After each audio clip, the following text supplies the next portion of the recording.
o capítulo 103, Cruz e Disciplina. E aí vem essa coisa bem mais puxada para nós também. Marcos capítulo 15, versículo 21. É um acontecimento bíblico. E constrangeram um certo Simão Cireneu, pai de Alexandre e de Rufo, que por ali passava, vindo do campo, a que levasse a cruz. Vou ler.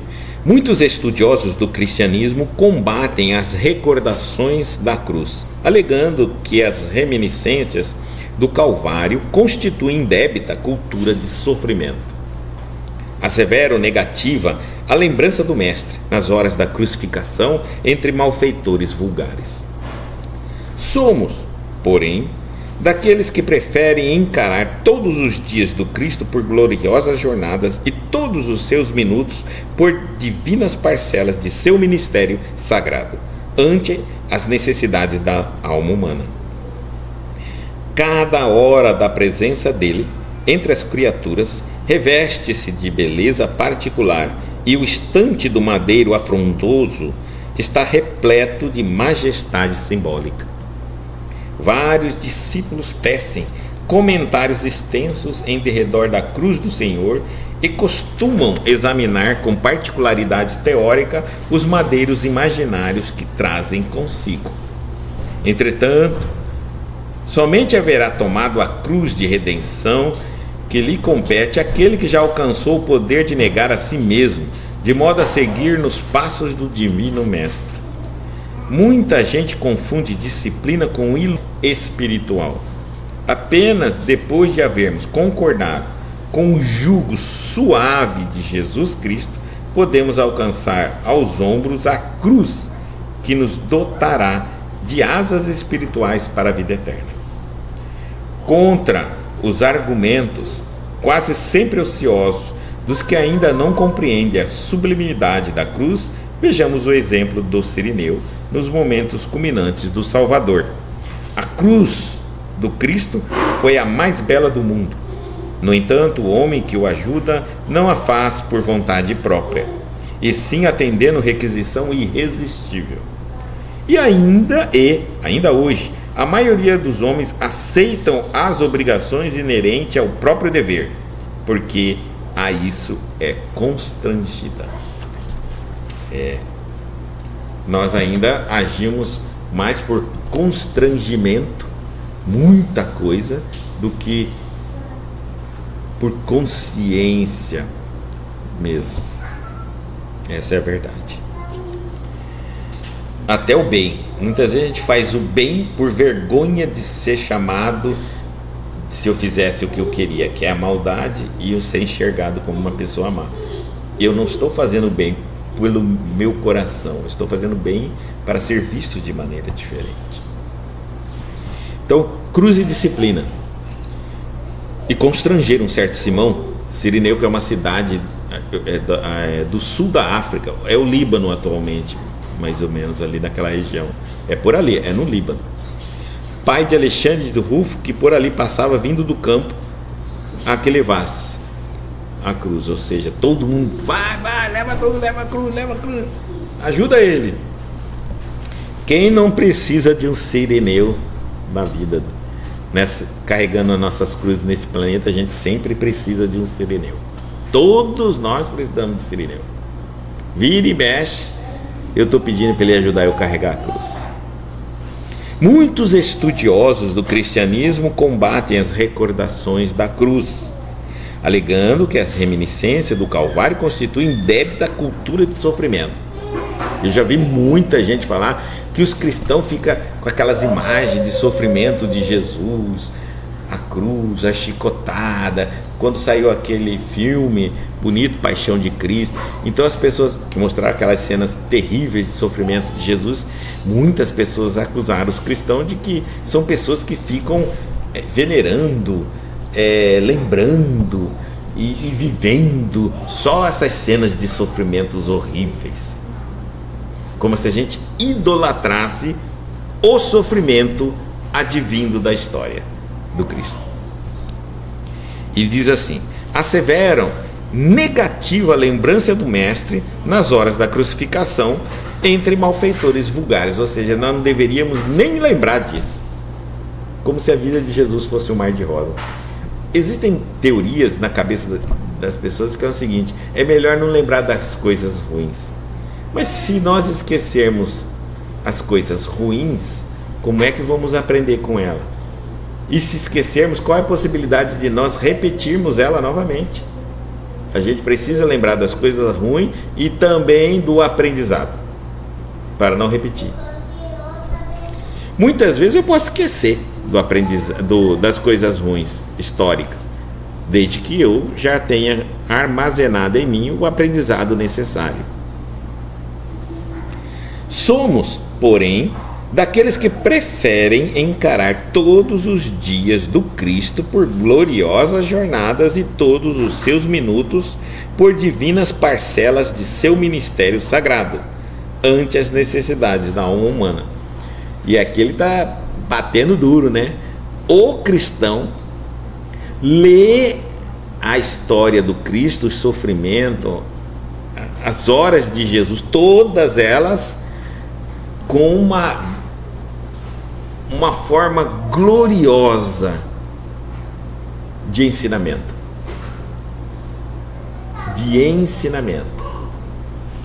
Olha, aqui é um grande desafio. Às vezes as cenas, a história, os fatos impactam sim na gente, da forma como foi feito. Mas aquele momento imediato ali, se eu deixar me tomar apenas pela emoção, eu não vou aprender nada com aquilo. É isso que eles querem dizer. Porque eu acabei de me prender em apegos, em emoções, teoricamente, inclusive em sofrimentos que nos ensinaram. Sofrimento. Guto, levar chicotada, você acha que isso não é sofrimento? Bom, por causa da dor do chicote. Porque existem culturas de índios que, para você se tornar um adolescente, um adolescente se tornar um adulto, tem que pegar uma mão sua e colocar dentro do formigueiro daquelas tucangueiras e ficar ali um tempo. Tucangueiras são formigas enormes, mordem e é terrivelmente a mordida. Eles provocam aquilo como de sofrimento, como um ritual de você passar da fase jovem para adulta. É um sofrimento gratuito. O que eu quero dizer é que, mais uma vez, nós estamos falando, sofrer depende da cultura. O que te ensinaram que você deve ou não sofrer. Não é que legitimamente aquilo provoca sofrimento. Nós aprendemos a sofrer de uma maneira, a ver o sofrimento de uma maneira. Não significa que eles são reais. Depende da cultura onde você está. Existem tantas coisas no mundo que fazem a gente refletir. Por isso que um cristão tem que ter a mente aberta. Essa história de dizer, eu não aceito tal coisa, nunca diga isso. Você não aceita porque você vem de uma determinada educação e tem algumas culturas ali mescladas, mas se você for morar num outro país, vai ter que aceitar. Imagina, se a gente pensa assim,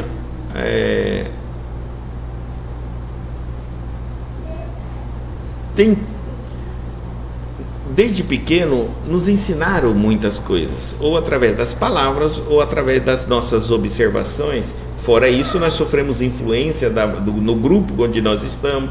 Fora isso, sofremos influência de muitas coisas. Quem somos nós realmente? Lembrando que eu não nasci no Brasil muitas vezes, em outras reencarnações.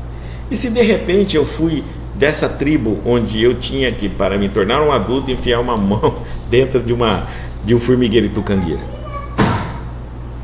Então eu entendo que o sofrimento não é algo tão terrível assim, que a dor é algo tão terrível assim. Olha só, aí eu reencarno no Brasil E aí eu começo a ouvir falando algumas coisas sobre esse tal do Cristo, que sofreu muitas dores. Não sinto apiedado pelo Cristo dessa maneira. Outras coisas vão me pegar, né? Talvez a injustiça, a defamação, ser acusado por aqueles a quem ele auxiliou, ajudou, talvez seja mais a isso. Entendem? É importante nós não nos prender, analisar os acontecimentos, mas com um olhar espiritual.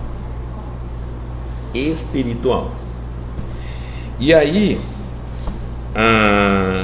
o cristão está exatamente assim agora, tentando examinar os acontecimentos históricos sem essa emoção, sem esse negócio, porque Jesus sentiu dor, então ele sofreu. Não, dor não é sofrimento, sofrimento é uma coisa, dor é outra. E Jesus sentiu dor? Sem dúvida nenhuma. Aquele jovem lá, o índio lá, para virar, sentiu muita dor. Mas o que é dor para o mundo espiritual? Nada. Nada, gente. Nós não acreditamos, mas não é nada. É instrumento. A Maria Auxiliadora está dizendo assim: igual os homens bomba, eles não acham que é um sofrimento. Aí, ó, olha aí. Imagine, para muitas pessoas, só de falar que vai morrer já é tudo que eles não querem. E os homens bombas, que vão buscar a morte, suicídio. Então tudo é cultura. Dor é dor, sofrimento é sofrimento. Tá bom? É importante eu conseguir abrir minha cabeça para eu compreender as coisas. Então, um santo nessa terra vai passar por muita dor? Possivelmente. E os benfeitores vão deixar tranquilamente. Dor é dor. Para eles, a dor é um instrumento de evolução. E o sofrimento? Bom, como a dor é física, vai depender muito da capacidade física da pessoa de lidar com ela. Mas quando o sofrimento é o apego, muitas vezes é revolta, né? O apego é uma situação que você não tem controle para mantê-la ou para se livrar-se dela. Então, eles vão assistir isso, vão te ajudar a você não se revoltar com o sofrimento e a você mudar a sua maneira de enxergar a situação para não cair em tentação e perder a sua caminhada. E aí eles vão fazer isso sim. Eu acredito muito nisso. Então, nos sofrimentos, eles ajudam, principalmente lhe dizendo: faça a reforma íntima. Quanto mais reforma íntima você fizer, mais distante você fica de uma revolta, mais distante você fica do apego, menos sofre. Começa a se adaptar às situações. Tá? E aí ele diz assim, ó: asseveram negativa a lembrança do mestre nas horas de crucificação entre malfeitores vulgares. Vamos entender que tudo que aconteceu tem uma explicação. E quando o cristão lê com este conhecimento, ele não vê a história ruim, ele vê uma boa história, uma excelente história. Depende dos olhos de quem vê.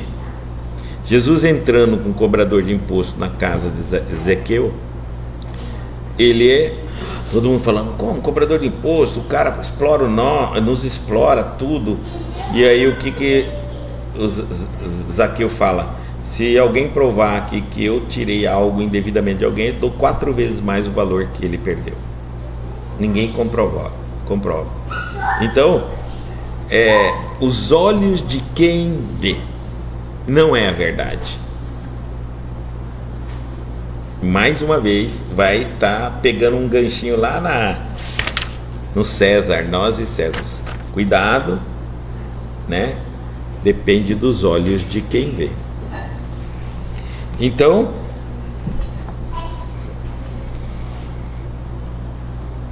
somos daqueles que preferem encarar todos os dias por gloriosa jornada e todos os minutos por divinas parcelas de seu ministério sagrado ante as necessidades da alma humana.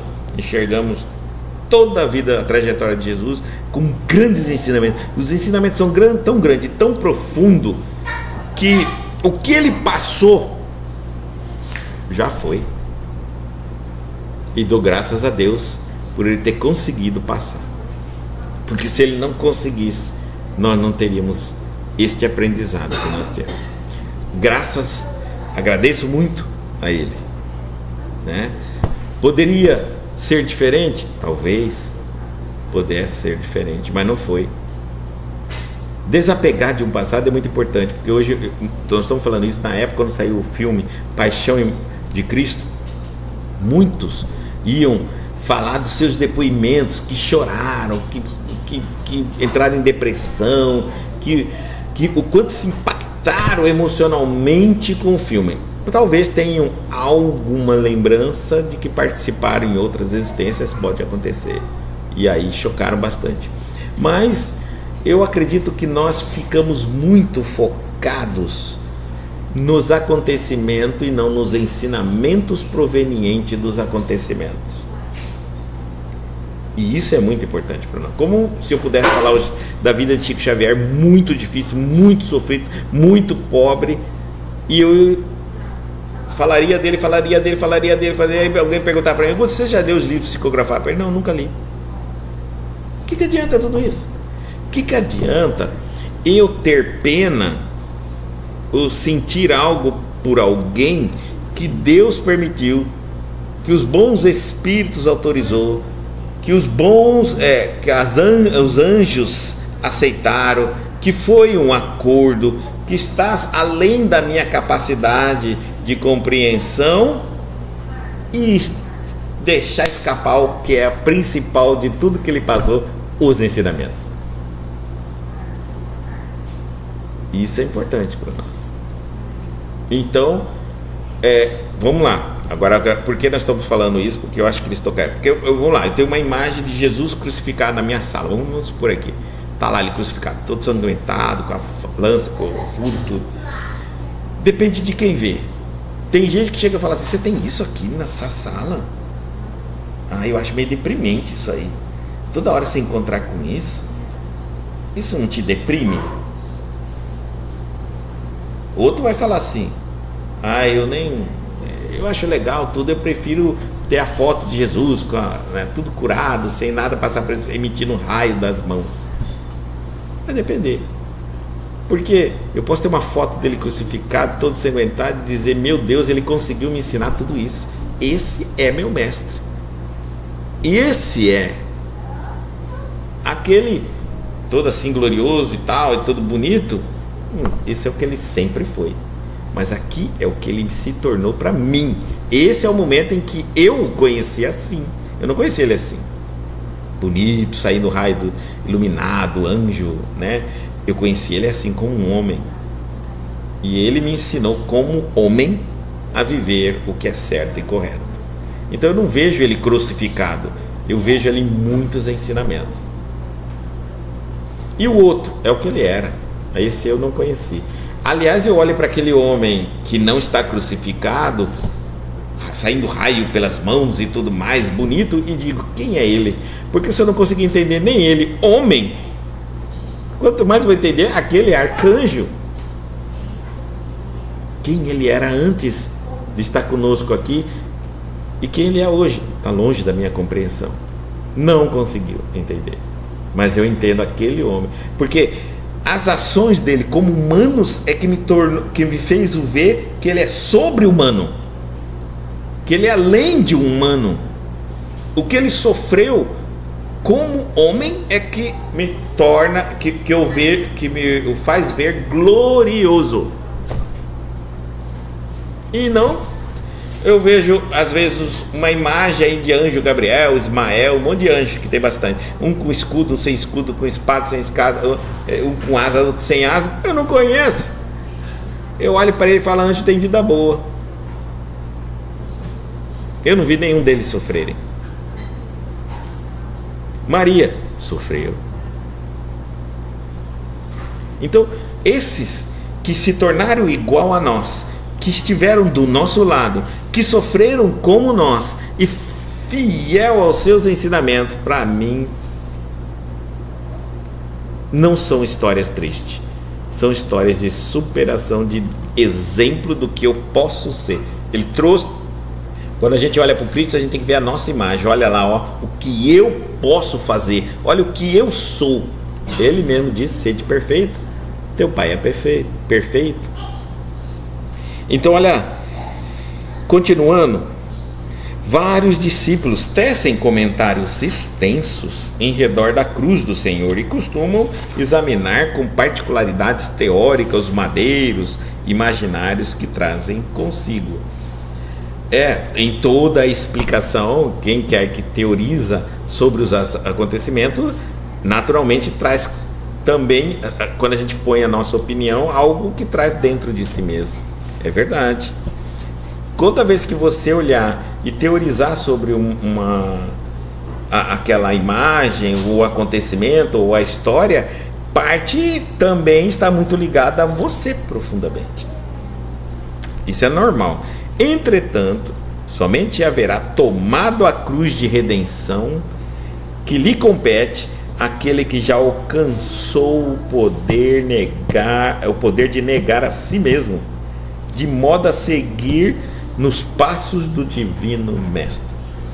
Aí ele está falando: olha, você pode teorizar sobre os acontecimentos, você pode ensinar os ensinamentos, você pode entender o que aconteceu, mas se você não for capaz de se negar a si mesmo para cumprir os desígnios, então não adiantou de nada.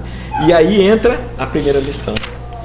Para você conseguir suportar a viver no mundo de César, ser perseguido pelo César e a influência deles, você vai ter que se renunciar, vai ter que negar a si mesmo, para dizer: Senhor, faça a sua vontade e não a minha vontade, seja qual for ela.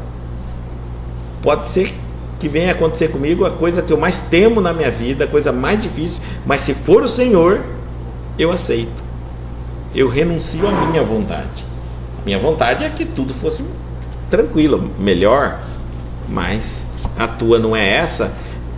Crendo no seu desígnio, né, na sua plena justiça, eu sei que é melhor para mim.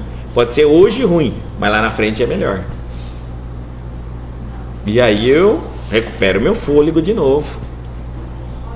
E aí muita gente confunde disciplina com iluminação espiritual. E é verdade.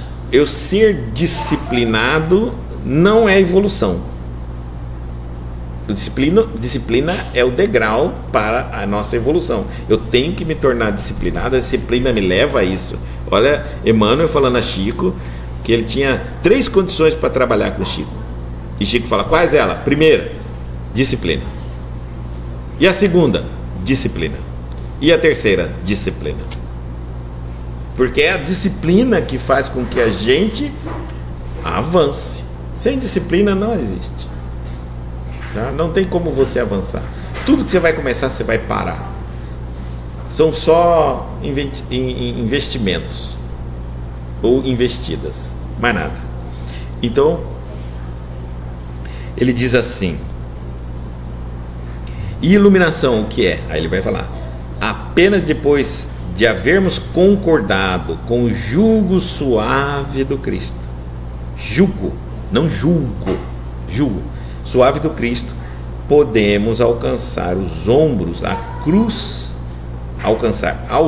cruz que nos dotará de asas espirituais para a vida eterna. E aí ele está mostrando para nós assim: bom, não tem outro. Eu posso me tornar uma pessoa hiperdisciplinada, mas eu não vou conseguir a iluminação espiritual. Porque a iluminação espiritual é quando o meu coração aceita completamente aquilo. Ele aceita tanto que ele passa a amar, desejar aquilo que é melhor para mim, para o meu progresso. É através da reforma íntima, não tem como mudar isso. Porque se eu deixo de comer a carne, vamos colocar aqui simples, vamos tirar do campo da fé e vamos colocar na ciência, porque a carne faz mal, por exemplo, e passo uma vida inteira sem comer a carne, eu estou iluminado? Não está iluminado, não. Porque o estresse que você ficou, a vontade que você ficou, a raiva que você passou de todo mundo comer e você não poder comer, isso aí te fez mal. Por que não comeu a carne? Porque um é o mal físico, outro é o mal espiritual. Se você se desequilibra espiritual para pôr em prática o que é certo, o que é errado, o que é moral, o que é ético, o que é verdade, você não está preparado. Então, a disciplina começa, você vai começar. Mas não pensa que porque você começou e já consegue, você superou. Você se iluminou. Você só vai saber se você se iluminou se aquilo que você escolheu um dia fazer, que começou pela disciplina, agora você faz de livre e espontânea vontade, até tendo todas as condições que impedem você de fazer, e você ainda continua a fazer, porque você só sabe fazer assim, o que é correto. Compreenderam? Por exemplo, vamos supor que eu não aceitaria propina de ninguém. Então, minha disciplina diz: não, nunca. Mas aí eu iluminei? Não iluminou. Se você for disciplina, não. Você ainda se mata de saber que alguém está recebendo disciplina. Você quer que prende todo mundo que está recebendo propina. Quer que você se revolta, chega em casa porque o fulano falou que a viagem que ele foi para os Estados Unidos foi com a propina do Beltrano, que eu não peguei e ele pegou. Por quê? Você está se desequilibrando com o comportamento que o outro faz naturalmente, e você se mata para fazer. Seu estresse para viver essa vida honesta está te matando. Está te matando. Como você vai se iluminar? Você vai morrer revoltado com o mundo, com as pessoas, com os bandidos. Não é isso? Agora, como que eu vou estar iluminado? Quando alguém chega para mim: é para você, uma propina é para você, tudo, não, eu tenho tudo, olha aí, mas sua esposa está doente, você não tem dinheiro para pagar seu plano de saúde, você está devendo isso, você está devendo aquilo, toma esse dinheiro, você precisa dele, mas faz tal coisa para mim. E agora você fala assim: olha,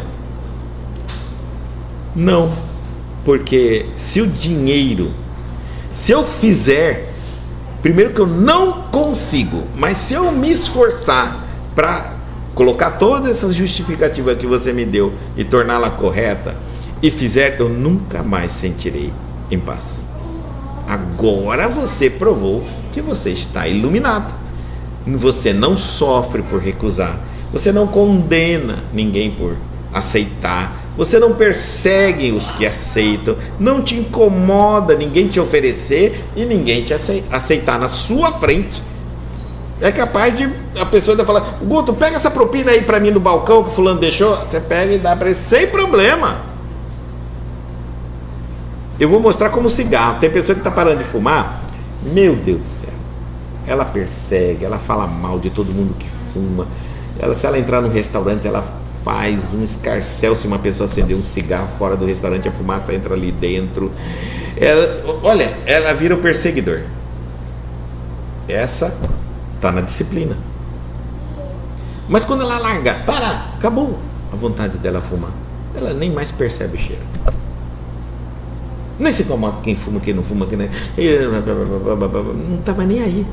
Mas enquanto ela está tentando, ela está sofrendo. E aí ela vai medir o seguinte: quanto mais ela sofre para aplicar a disciplina, mais ela cobre e pune por quem não pratica. Se torna até inimigo dos praticantes. Por isso que Jesus amava os bandidos, amava os honestos e os desonestos, porque o que ele era não dependia de ninguém. Como amar uma pessoa desonesta? Como eu posso amar uma pessoa desonesta? Entendendo que ela precisa ser honesta, e você só não é porque não quer. E se não quer e tiver iluminado, entende, agradece a Deus onde você está em relação a Ele e ame-o, porque Ele está ainda precisando do teu amor. Agora, se você tiver numa disciplina, você entra num ódio, numa revolta, e aí te desequilibra toda vez que você está ali naquele local, vendo o erro ainda por cima. E vamos continuando, então.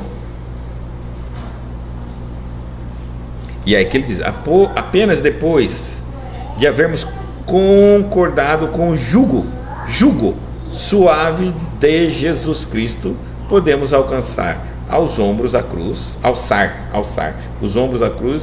que nos dotará de asas espirituais para a vida eterna. Aqui eu acho a coisa mais bela que ele falou.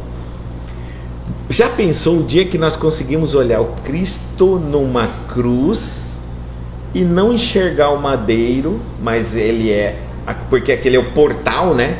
É um portal. Ele foi pregado na cruz, então ele morre. Ele passa dali para a vida física, espiritual. Ele desencarna. Então, ali é o último momento, nós estamos vendo ele. Então, quando eu olhar para Jesus pregado numa cruz, a cruz, aquela parte que passa no meio do madeiro principal, vira asa. A cabeça, a parte que passa aqui é Jesus e a cabeça, e o resto é o próprio corpo. Que bacana, né? A gente olhar e falar, interessante. Jesus até para partir foi majestoso. Até naquilo que ele morreu foi para nos dizer: olha só, gente, vocês nunca viram um anjo com asa, mas vocês conseguiram imaginar dentro da mediocridade nossa, né? Colocar uma madeira e tentaram desenhar aqui um anjo com asa e flutuando ainda do chão, porque ele não alcança no chão. É o máximo que a gente conseguia fazer naquela época para tentar representar a grandeza do Cristo. É isso que ele está tentando falar aqui. E ele diz assim, ó, mas ele fala o jugo do Cristo, aquele madeiro que prende na carga, né, nos animais, pesado, terrível. Por que ele é leve? Primeiro que ele é amor, e o amor é muito leve. Depois o jugo dele ele mostrou para nós que a morte é a vida, então ele nos libertou do maior sofrimento, do maior temor que o homem tem, da morte. Terceiro, que é levíssimo, ele mostra que os sofrimentos valem a pena, porque eles nos ensinam a crescer e evoluir. Mais suave do que isso, não tem. Não tem algo mais suave. E o último, não julgar ninguém. Reforma íntima mudará todos nós. Portanto, o que nós sentenciamos, o que nós não aceitamos são as atitudes. E o que nós concordamos são nas atitudes, não são pessoas. E aí aqui está. Continuando, né?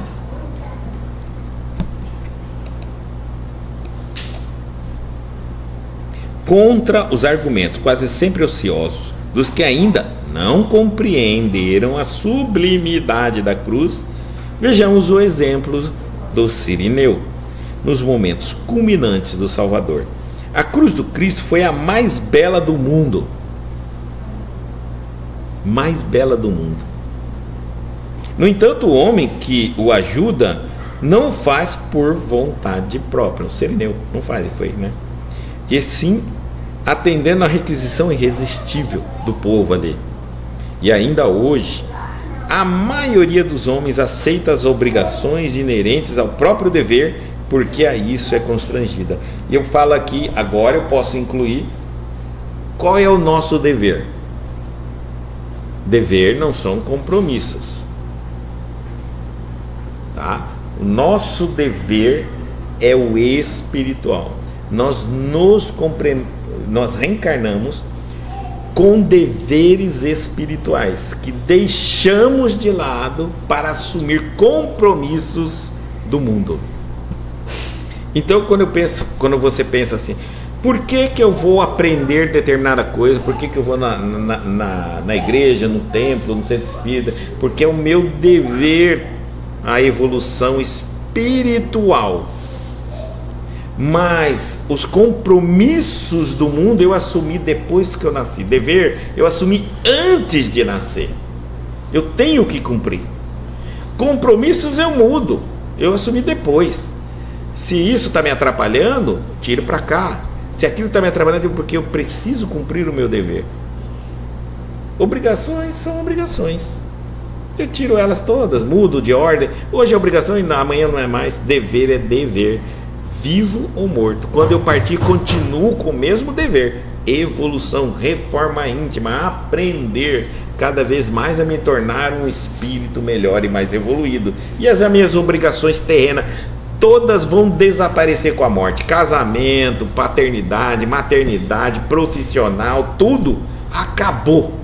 Quando você morre, todas as obrigações suas desaparecem, materiais, do mundo. Sobra apenas o seu dever. E aí é onde o espírito se sente despido, porque ele não cumpriu o dever. E pode lhe gerar aquele medo, aquela insegurança, né? Que a gente não seja um sirineu. Vai ficar teve uma época que tinha esse título mesmo. Muitas vezes quando eu aparecia, né, para fazer alguns trabalhos espirituais, de caridade e tudo mais, aí sumia, aí a pessoa fala, não, tudo bem, a gente entende, você ainda é um sirineu, quer dizer, está vindo forçado, na dor, no sofrimento, na necessidade, mas ainda não consegue desempenhar totalmente o trabalho. E aí quando alguém falava assim, vou ligar para fulano, para Beltrano, para mim, porque está faltando trabalho. Não, gente, pelo amor de Deus, não transforma ele num sirineu, não, ele vai vir na má mesmo, na puxada, na cobrança, né? Não podemos transformar as pessoas em sirineu. Tem essa versão e tem a outra que todos nós precisamos de um sirineu. O sirineu é aquele que carrega a cruz com a gente durante um momento que a gente não aguenta, parece que a gente está fraco diante da vida. A situação está tão dolorosa, tão difícil de aceitar, e aí eu peço a Deus, eu preciso de um sirineu. Geralmente é os nossos benfeitores, mas muitas vezes a gente não sente, então eles encaminham alguns que a gente sente, alguns encarnados a gente pode ver e ouvir, e talvez ajude melhor a gente a sentir o peso da cruz sendo transferido. Mas lembre-se, é temporário. Depois de algumas voltinhas no Calvário da evolução da vida, na vida, não tem jeito, você vai devolver a cruz. Até porque, se nós observarmos, Sirineu não devolveu a cruz para Jesus simplesmente porque ele queria devolver, porque Jesus pediu, não, porque ele não aguentou a cruz. Ele seguiu até as forças dele, não aguentou, tá certo? Por quê? Porque nós significa que a gente não vai carregar a cruz de ninguém até o fim. De ninguém. É temporário, é muito pesado a nossa própria cruz. Ainda mais quando eu tento ajudar alguém. Então é por um tempo. Muitas pessoas acreditam que vão salvar as pessoas e querem carregar as pessoas a vida inteira. Não vai acontecer isso. Vai todo mundo pro buraco. A pessoa que está sendo carregada é a outra, porque não vai aguentar, vai cair. Então é um período de tempo que a gente pode interceder, ajudar, auxiliar, mas depois a gente tem que ficar só dando aquela guarita, aquela assistência, para que a pessoa volte de novo a caminhar com as próprias pernas. Isso é muito importante. E dali em diante, se quisermos ajudar, dando força, dando ânimo, dando disposição, ensinamento, alertando a pessoa, ótimo, mas não fique carregando uma cruz que não lhe pertence. Você tem que guardar energia e fazer o seu dever, é a sua cruz. Outras vezes nós abandonamos a nossa cruz e para carregar a cruz dos outros. Péssima escolha. Que adianta salvar o mundo e perder tua própria alma. Péssima escolha. Anulamos totalmente a nossa vida, nossos gostos, nossos sonhos, tudo. Anulamos. E vamos totalmente carregar a cruz do fulano, da ciclana, do filho, do pai, da mãe. Não podemos fazer isso. A cruz dele, é ele que tem que andar com ela.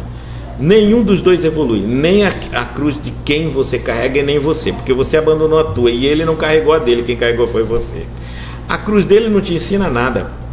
Cada um de nós temos uma cruz como se fosse formada pelo nosso DNA, mais ou menos, estou brincando aqui. É feita para nós, não serve para ninguém, tá certo? Então, se eu ficar com a cruz dos outros, não adianta nada, eu não aprendo nada, porque as situações não são criadas para mim, é para aquela pessoa, do jeito que ela precisa para evoluir. A minha é minha. É assim como eu também dar uma cruz totalmente para os outros carregarem, se tornar o que nós chamamos de mochila, não adianta. Eu não evoluo e ele também não, se aceitar esse compartimento. Então, auxiliar, fortalecer, acompanhar, animar é uma coisa. Carregar é a outra, absolutamente diferente. Mas existem momentos que isso acontece. Aí mostrando a própria história bíblica do Cristo e de Cirineu. Muitas vezes, e esse Cirineu era uma pessoa que não era conhecida entre eles ali. Então é importante a gente entender que pode ser que a ajuda chega por quem você nem imagina que chega. É a vontade, é a forma como a espiritualidade manipula para nos dar ajuda no momento que a gente precisa.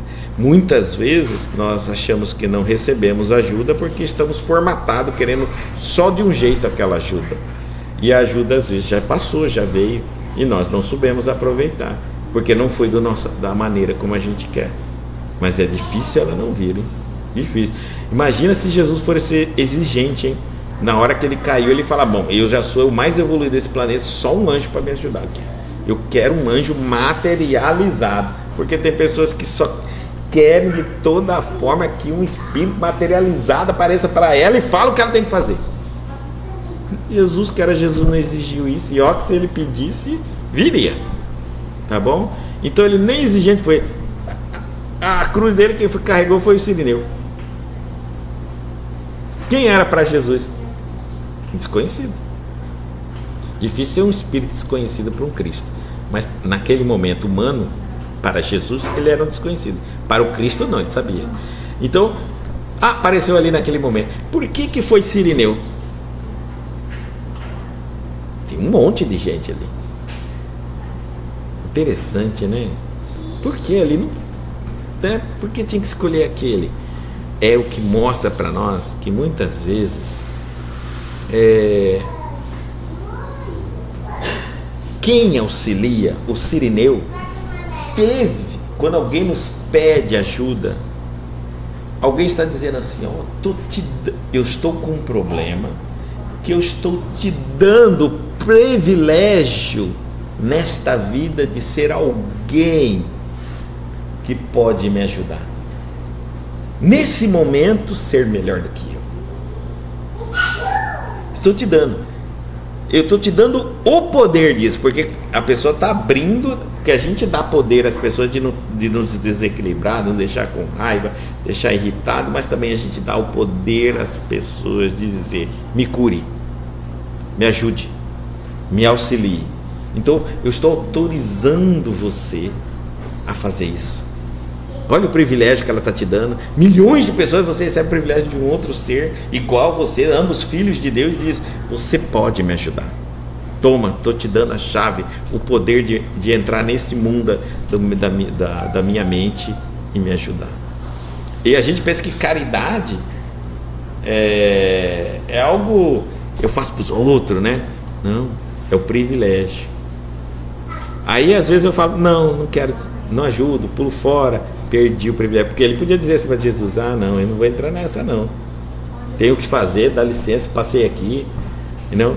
Então ele se tornou conhecido na história por ser alguém que ajudou Cristo, um grande personagem.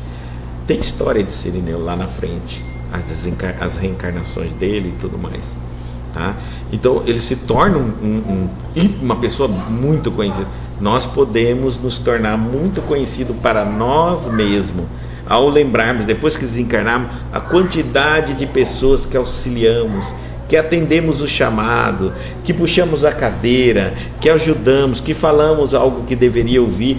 Elas são as recordações que não perdemos a oportunidade de nos tornarmos melhores, na nossa melhor versão naqueles instantes. E para a pessoa, muitas vezes ela esquece. Muitas vezes ela esquece, mas você não esquece. A gente diz assim, quem fez, esquece, mas quem recebe não esquece, quando é maldade, porque a bondade é quem fez não esquece. Quem recebe esquece, mas quem fez não esquece, certo?